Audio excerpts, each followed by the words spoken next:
taqabbalan. Amma ba'du, Bapak Ibu yang dirahmati oleh Allah, alhamdulillah kita bisa melanjutkan perjuangan kita sebagai seorang hamba untuk selalu sholat tepat waktu di rumah di antara rumah Allah dalam kondisi apapun yang kita sedang alami atau rasakan.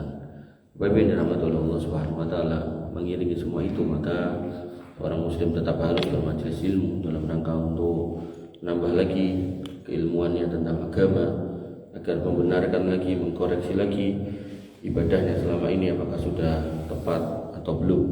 Kalau belum ya diperbaiki, kalau sudah ya alhamdulillah dipertahankan.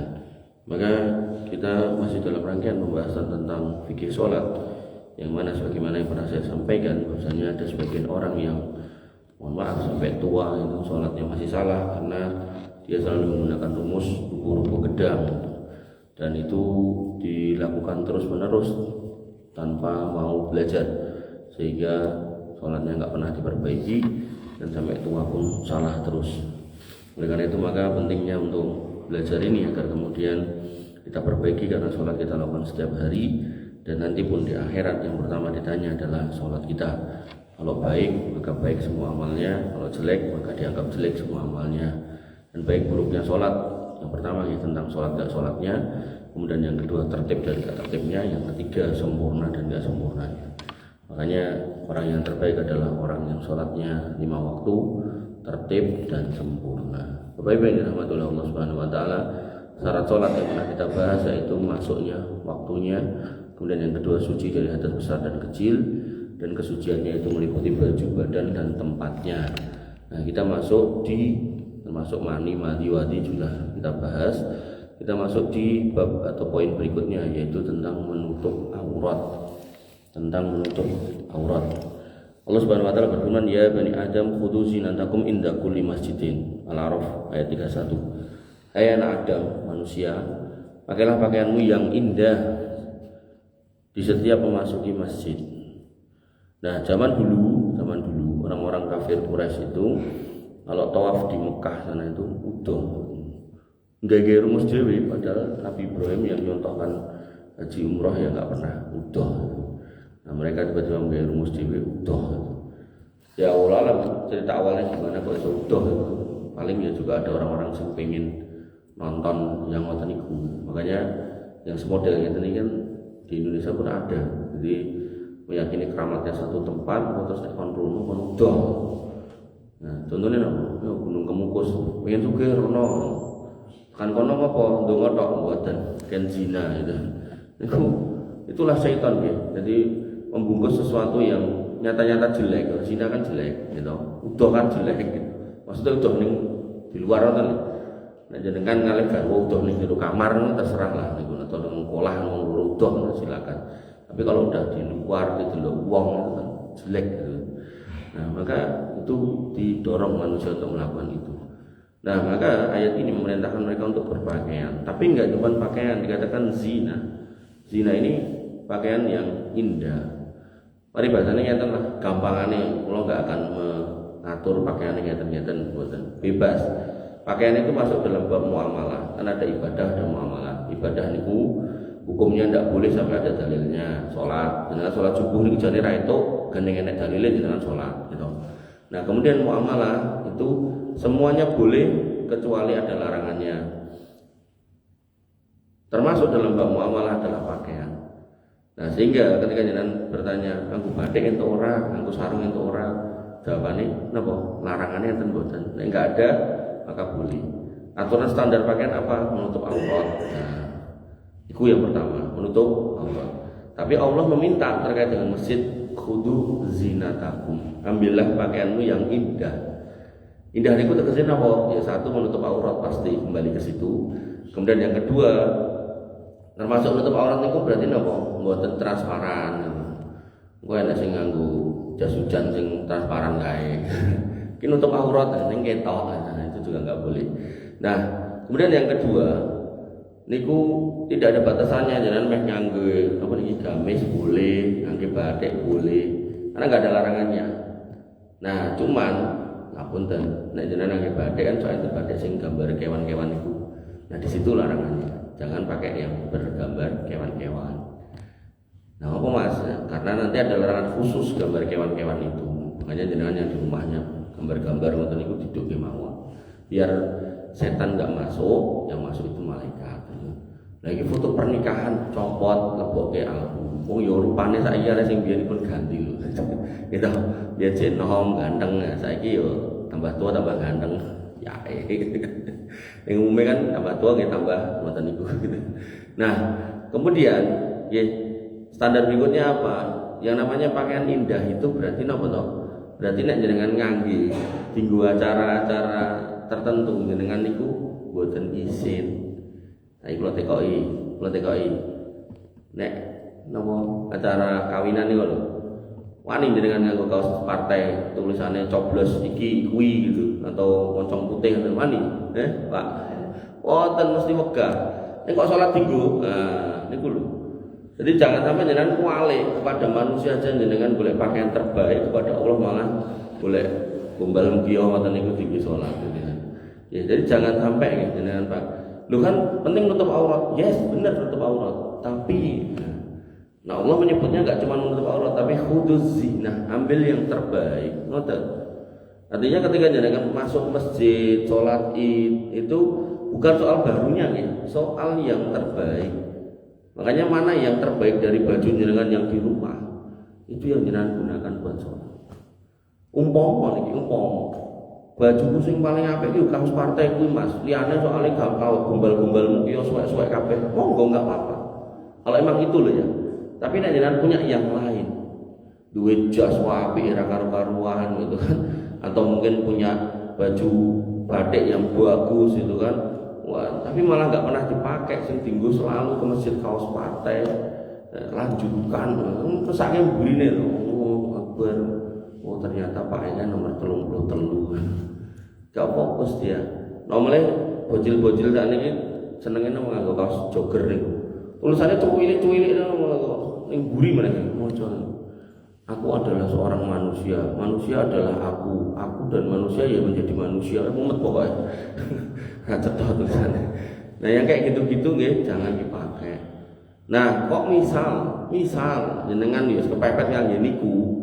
Ya memang tutupi ngapunten terus Pak niku nganggo jaket kan rada ketutup atau nganggo jas ngoten nggih. Jadi nganggo jas juga enggak dilarang, nganggo napa pun enggak dilarang. Terus kapan yo entuk gitu kan. Selama tadi itu enggak ada larangannya secara khusus. Tapi kalau pakaian itu menjadi ciri agama lain, ya menjadi ciri akidah orang lain, maka itu enggak boleh dipakai. Nah, contoh misal jenengan ngertos pakaiane biksu-biksu niku terus jenengan pengen melu-melu ning masjid yang klambi ngono kae. Itu ndak boleh. Ya, pakaian-pakaian khusus yang mencirikan agama lain atau keyakinan lain maka tidak boleh dipakai. Tapi kalau itu sudah dianggap umum atau jas ini sudah dianggap umum dari mulai Amerika sampai Arab ya maka itu ndak bisa dikatakan ciri pakaian orang kafir gitu. Nah kalau yang kayak gitu bebas. Makanya dan rumah itu sedia jas atau apa sedia jaket sing koyo jas ngoten niku. Jadi nek misal kepepet misal ngapunten klambine reget kabeh, dipeme ora garing gitu kan. Nah niku kaos partai saut niku tutup ngoten. Ya jadi di sini Allah tidak cuma menyebut tentang menutup aurat tapi pakaian terbaik ya, pakaian terbaik. Dan termasuk pakaian terbaik niku ngapunten meleh ketika jenengan sudah ngambil pakaian-pakaian niki sing paling apik iki niku nggih dicek gitu loh. Iki wis pirang dina dienggo, mosok 2 wulan ra diganti. Bener niku pakaian terbaik tapi ambune ra karo-karuan niku digentos nggih.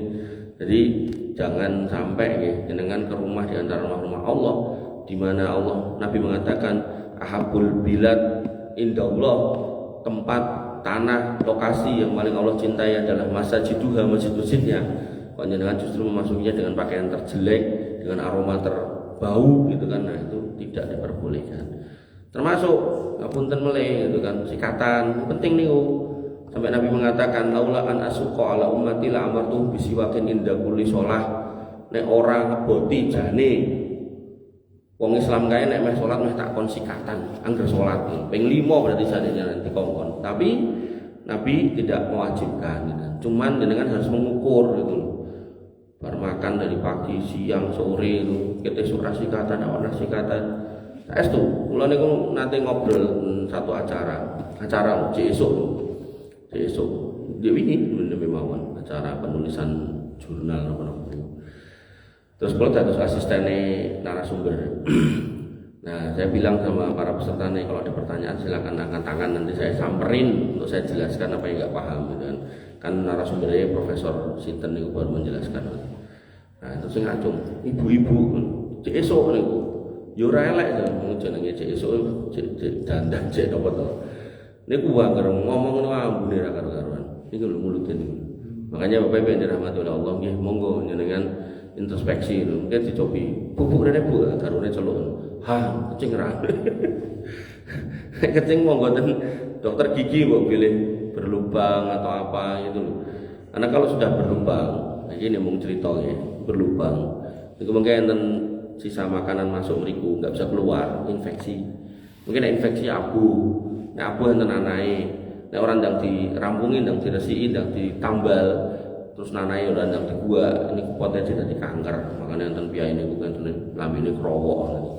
Ya sangka barang kecil yang enggak dipedulikan niku. Makanya Bapak Ibu dirahmati oleh Allah Subhanahu wa taala, orang Islam nggih diingatkan oleh Nabi sikatan sampai ping 5 gitu kan. Itu menunjukkan Nabi itu detail banget itu. Dan Nabi itu wangi banget wonge gitu kan. Makanya nek enten ngapunten ustaz kecing banget iki, ustaz iki ngajine ning ngendi to. Ya. Jadi enggak boleh ya seorang muslim itu mencitrakan jelek. Ning masjid reget, ning masjid mambu, ning masjid pakaiannya jelek gitu enggak. Harus yang indah, yang baik, yang rapi. Makanya enten wong Islam yang imane lemah terus mlebu Kristen, ketika kok ngopo mlebu Kristen, jawabane nopo jan?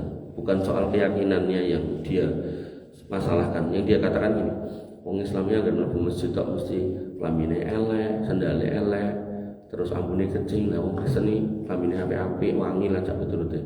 Iki menurut jenengan, sing Islami wong Kristen apa wong Islam? Sing sesuai syariat Islami lho, kudune kan ya wong Islam to jane, tapi sing prakteknya malah wong Kristen gitu loh. Nah, malulah kita. Harusnya yang mereka lakukan itu harus kita lakukan gitu loh. Ya, yo berarti ora kudu nganggo sepatu kulit boten. Maksud saya sendal jepit nggih. Monggo nek paling boten niku jenengan cek sarungnya, jenengan cek napa niku bajunya, jenengan cek kopiahnya, kupluknya, ngoten. Ya, wah kopiah kan dianggo cing. Nek songkok kan mboten saged dikumbah, ganti peme gitu kan. Nek peci gitu diganti. Ya. Baik yang dirahmati oleh Allah Subhanahu wa taala, khudzu zinatakum. Pun niku beneran perhatikan, ambillah perhiasan. Nah, aurat laki-laki panjenengan. Niku dikatakan oleh Nabi sallallahu alaihi wasallam, ma baina as-surrati war-rukbati aurat. Yaitu apa yang antara udel, pusar dan dengkul lutut itu aurat. Jane ten mriku niku intine. Udel sampai dengkul. Loh berarti aku nek sholat nganggo kathok kolor wedok dawa terus tak unggahke kaya jojon ngono kae. Entuk sah jane, sah. Saestu. Cuman enten cumane melih. Nanti dalam fikih itu ada kaidah al-adah al-muhakkamah. Bahwasanya kebiasaan yang baik tidak bertentangan dengan syariat itu bisa menjadi hukum. Lah nek wong ning masjid nganggo kathok ngoten niku diunggahke tekan dhuwur budel, dekole ketutup salat. Ngoten niku biasane nek ten niki diarani wong napa? Wong edahan itu. Rada ora pati genep wong kae. Nah nek memang itu yang terjadi ten mriki nggih amun ngoten niku. Dan dalam syariat kita juga tidak boleh ngambil sing paling ringan ketika kita bisa berbuat yang lebih baik. Makanya tadi Allah menyebutnya khudzu zinatakum. Mana yang terindah kalau kamu pakai itu sama orang tuh wong kae kok gandeng nek klambi itu. Lho berarti kuwi riya mboten. Standar manusia itu bisa dipakai untuk Allah dalam konteks pakaian, ngoten. Jadi bukan kita riak buat niat kita ke masjid, tapi untuk menilai indah dan enggaknya gitu kan. Nah, maka kita dinilai orang lain enggak apa-apa gitu loh. Soal pakaian itu loh. Mungkin enten ya ini ku nggih mau peci topi banget. Menurut dia indah, menurut wong liya peci apa apa to kayak antena apa to. Nek ngoten niku kan berarti ya harusnya jangan dipakai lah yang seperti itu, yang aneh-aneh ngoten niku nggih. Walaupun di kultur tertentu ngomongnya tambah dhuwur pecine iki tambah dawa ilmune ngomongnya, tapi kula ya ora percaya. Buktine ten medsos niku cah nom-nom enten sing nggawa ngono kuwi kok begitu seneke metu iku ada senek terus dikek sirahe ngono. Apa ya ngono kuwi pencirikan ilmu. Nah, makanya Bapak Ibu yang dirahmati oleh Allah Subhanahu wa taala, nggih niku lagi-lagi. Jadi auratnya niku minimal niku pusar sampai bawah. Tapi sekali lagi saya ulangi, kalau memang kebiasaan kita itu ditutup rapat ngeten iki atau jenengan ngeten iki, ya udahlah ini udah baik. Jangan kayak rumus dewe. Kan syariat membenarkan. Makanya di masjid praktek masjid ten Solo niku enten kalih masjid ten Pabelan, kalih masjid ten Semanggi. Masjid ten Pabelan niku cek kula lali jeneng masjidnya apa, tapi sing kene imam niku Ustadz Abdul Manap. Kene imam itu niku. Nah, beliau masjidnya niku anggere nek wong nganggo kaos nang mulai nek gambare kon metu retok salat ning kono. Nah niku ya rada galak. Nah, sing rada menengah niku ten masjid kok dadi lali. Masjid Marwah. Masjid Marwah niku ten Semanggi. Niku anune sing mengasuh, ya maksudnya mengasuh tamire gitu kan. Niku keluarga Baroja. Dulu ada Ustaz Ja'far Baroja udah meninggal. Ja'far Baroja niku iparane Ustaz Abu Bakar Basir. Nah, kok ipar sepupu. Nah, terus sakniki sing nyekel niku putrane Ustaz Ja'far, Sarif Baroja kali Faiz Baroja. Nah niku Ustaz Ja'far Baroja niku sesepuh ten niku waktu masih hidup niku nek enten priyayi napa istilahnya nganggo kaos oblong ya. Oblong sing polos niku kon ganti klambi. Jadi ten pojokan apa ten pinggiran ten kon cepake lemari enten glandine. Baju koko, sarung, mungkin nggih gamis. Nah, kan ganti. Napa melih nek nganti kaos partai kon ganti. Wajib gitu. Jadi beliau kayaknya muter boleh sing nggo klambi-klambi aneh kon ganti. Nah, artinya kalau jenengan mau mencontoh niku nggih pang cepake ten iki gitu kan. Lemari khusus pakaian untuk mungkin mahasiswa atau siapalah yang kemudian pakai kaos segala macam biar kemudian bisa digunakan untuk menutupi aurat sehingga lebih baik dalam sholat. Jadi tidak kemudian saenenge gitu. Dan itu contoh yang baik. Nah, terus catatane, kula nggih nemu melih ten masjid Budi ngoten. Niku kudu cepake sarung, cepake mukena, cepake baju koko. Tapi ora tau dikumbah gitu kan. Ya mampu juga akhirnya. Niku nggih kelentuk juga, jane apik tapi terus jadi salah kalau ora tau dikumbah. Nah, yang benar gimana ya? Begitu jenengan udah siapkan, niku diambil itu loh tiap pekan dilebokke laundry. Langsung bayar sinten niku kas masjid niku lah. Jadi jenengan gak ada spare. Iki nggo minggu kedua, niki disimpen riyen. Nah, iki nggo minggu pertama. Minggu pertama toke, begitu masuk minggu kedua, minggu pertama toke kabeh debokke laundry yang jatah minggu kedua masukkan. Nah, niku digontak-ganti terus nganti rusak apa nganti napa lawas nganti lungset ngoten. Jadi niku namanya memfasilitasi kaum muslimin untuk ke arah yang lebih baik. Ngoten nggih. Jadi itu masuk dalam manajemen masjid. Bapak Ibu yang dirahmati oleh Allah Subhanahu wa taala. Aku nek gombale digawa wong digondol dicolong piye? Pun mengenten sing ajeng nyolong ya bene. Maksudnya bene niku tanggungannya DE gitu loh. Tapi yang jelas tuh kita sebagai takmir masjid atau pengurus masjid itu memfasilitasi. Jangan sampai justru kita nggak peduli sama kondisi-kondisi seperti itu, sedangkan Allah memberi catatan. Naik ke masjid itu pakai pakaian yang baik. Nah, kemudian Bapak Ibu yang dirahmati Allah, dari Jarhad Al-Aslami yang berkata Nabi SAW lewat ketika aku menggunakan kain yang tersingkap hingga pahaku terlihat. Jadi pahanya sahabat ini terlihat. Beliau bersabda, "Adghati fahidaka fa innal fahida aurah." Tutup pahamu itu karena sesungguhnya paha adalah aurat. Ini untuk laki-laki, untuk laki-laki. Nah, aurat wanita ibu-ibu yang di belakang itu semuanya kecuali wajah dan telapak tangan. Jadi semuanya itu wajib ditutup, gitu kan. Hal ini berdasarkan Nabi SAW, berdasarkan sabda Nabi SAW, al-mar'atu aurah. Wanita itu semuanya aurat, semuanya kecuali muka dan telapak tangan. Jadi nek ibu-ibu metu wong omah ra kudungan niku ra entuk apa meneh ra katokan itu ndak boleh. Usah ini kayak biang cawe itu ora katokan kula nganti ya Allah gitu kan. Katokan tak ning tekan paha ya kula anggap ora katokan niku. Dan apa nggih kok ya ora risi ya. Kula niku kadang tuh ngeten mikir kula. Ning omah niku panganan ra ditutup. Niku mengundang laler. Sosok yo nek misalnya enten omahe enten tikus undang tikus sok yo coro. Minimal cecak lah. Kita nggak ngerti cecak niku bakteri banyak niku dilat-dilat panganan. Mungkin jenengan dahar, marai weteng lorong, marai infeksi segala macam. Jenengan nggak tahu makanya ditutup. Nah sebenarnya kasus-kasus pemerkosaan, pencabulan, perzinahan dan seterusnya itu bisa ditekan kalau misal para wanita itu mau menutup aurat dengan baik. Janil. Karena yang namanya inna nafsal amaratum bisu, manusia itu terdorong untuk selalu berbuat jelek.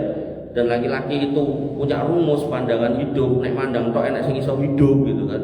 Maka harusnya wanita ini punya respon kebalikannya, yaitu apa? Jangan sampai kita sebagai wanita menjadi pusat pandangan. Tapi setan punya rumus lain, kowe dudu harus jadi pusat perhatian. Nah, pusat perhatian itu napa? Dandan tok kadang ora cukup, akhirnya ora klamben. Bajunya dimulai dari tertutup ning ketang, kudunge dicilike.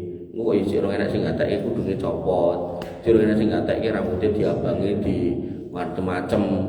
Nek niku jenengan lakukan di rumah untuk suami silakan, tapi nek di jalan di luar itu ndak boleh. Terus diabangi di joni kok ora enak sing gateke mulai kaos.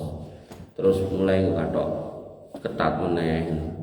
Wis ora ngono ya ora enak sing gateke katoke diunggahke, kaose dicendhekke nganggo yukensi gitu kan. Yukensi mai kelek gitu kan. Ngono ku yo ora enak sing gateke. Wis udah dadi wong edan kae gitu kan. Ya makanya ya ibu-ibu yang dirahmati Allah, setan itu sabar banget untuk merubah. Dan ini dan meleh. Jenengan yang sepuh jangan sampai mikir, aku wis tuwek sama sing ngateke. Bu, jenengan boleh iten berita niku mbah-mbah wedok diperkosa cah nom-nom niku enten gitu kan. Namanya setan niku nek wis ngubengi menungso niku. Jangankan kok wong wedok tuwek pedus dibengesi ngoten niku terus dadi ayu kok jenenge setan itu. Makanya Bapak Ibu yang dirahmati Allah, mang penggalih niki atau satos nggih. Jadi mungkin nek jenengan gadah simbok tuwek ning jaba kutangan tok. Mlebu mbah nganggo klambi mbah. Ampun kutangan tok. Kadang mbah-mbah wonten sumuk metu kutangan tok. Nggih. Bapak Ibu yang dirahmati Allah Subhanahu wa taala. Nabi kemudian juga bersabda, layak balullah salata haidin illa bihimarin. Allah tidak menerima sholat wanita yang sudah haid kecuali dengan menutup kepalanya, dengan himar, dengan penutup. Jadi jane nggih mboten kedah mukenan ngoten niku jane. Ini dengan punya baju kurung terus ngangge kudung dawa niku pun saged. Ning wong Indonesia kan baju salate perempuan niku kan rukuh mukenan niku lho. Makane mungkin nek ten Arab niku dengan lihat niku orang niku salat nggih namung ngangge baju yang dia pakai itu. Jadi tidak pakai tambahan khusus, kecuali orang Indonesia memang rada beda. Ya nggak apa-apa juga, nggak salah juga. Makanya tadi saya bilang di depan tadi yang namanya pakaian itu masuknya muamalah, hukum asalnya boleh kecuali yang dilarang. Artinya jangan mau punya tambahan baju ngoten niku nggak apa-apa. Nih sebaliknya jangan mungkin nek kalian kan biaya setri mau nganggo baju kurung, nganggo kudung, sepenting tangannya sama mukanya yang kelihatan semua ditutup. Jangan apa tandai semua orang kudung, nganggo mukena kan enten biasa ibu-ibu ngoten niku. Niku nggih kelendung nggih. Jadi yang benar ya tetap nutup aurat walaupun pakai mukena atau pakai alat yang lain gitu. Makanya zaman dulu niku kain niku kan mahal. Karena mahal, nah ada sahabat yang punya sarungnya cuma satu. Nah, begitu beliau sholat sama Nabi si suaminya, langsung mulai gitu. Dan itu terjadi berkali-kali. Terus ditekok karo Nabi. Apa kok secelak mulai? Salat tinggi garwa kula. Kenapa? Karena wanita pun kalau sholat di rumah, umpamanya sholatnya di rumah, itu benar pahalanya lebih baik daripada di masjid. Itu wanita nggih. Tapi nggih harus tepat waktu. Makanya sahabat ini gendang mulai. Padahal cara sholat zuhur niku rada mundur sejam 2 jam niku jane tetep sah to. Mungkin sudah tidak utama. Artinya nek misal garwane niku ngersake dikir wirid kok ya ora nganti 1 jam, paling setengah jam misal ngoten.